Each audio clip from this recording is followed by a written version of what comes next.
இல்ல இனிமே இங்க 3ஆம் உலகப் போர் உருவாக போகுதுன்றீங்க. நீங்க வள வேட்டைக்கான ஐயா கவி பேரரசு வைரமுத்து அவர்கள் 3ஆம் உலகப் போர் எழுதுனது வள வேட்டைக்காக தான் இது நடக்கும்.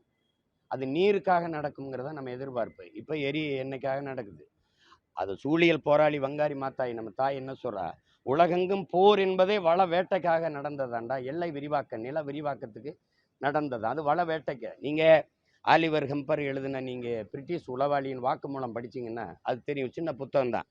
நாங்க அரபு நாடுகள்ல அந்த நாட்டின் நிலப்பரப்பை கைப்பற்ற நாங்க வரல. அதிகாரத்தை கைப்பற்ற வரல. நாங்க வந்தது வளத்தை கொள்ளையடிக்கத்தான் அவர் எழுதியிருக்காப்ல. அது நீங்க படிங்க தெரியும். உலக அரசியல் உங்களுக்கு புரிய வரும். அதே மாதிரி நீங்க ஜான் பெர்கின் எழுதின அமெரிக்க உளவாளியின் வாக்குமூலம், நீங்க அடியாளின் வாக்குமூலம் படிச்சாலும் உங்களுக்கு புரியும். இப்ப இதுல வல்லாதிக்க நாடுகளின் வள வேட்டைக்கு தான் இந்த போர் நடக்குது. இப்ப இன்னுமே ஒரு உலகப் போர், 3ஆம் உலகப் போர் இல்லை.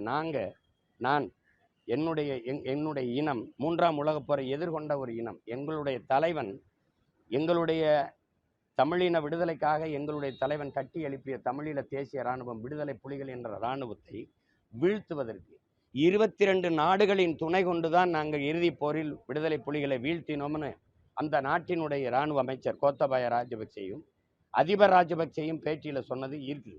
22 நாடுகளை எதிர்த்து ஒரு இனத்தின் இராணுவம் போரிட்டு இருந்தென்றால் அது உலக போரா இல்லையாங்கிறத நீங்க கேள்வி எழுப்பி பார்க்கணும். வல்லவன் செயலி இப்போதே பதிவிறக்கவும்.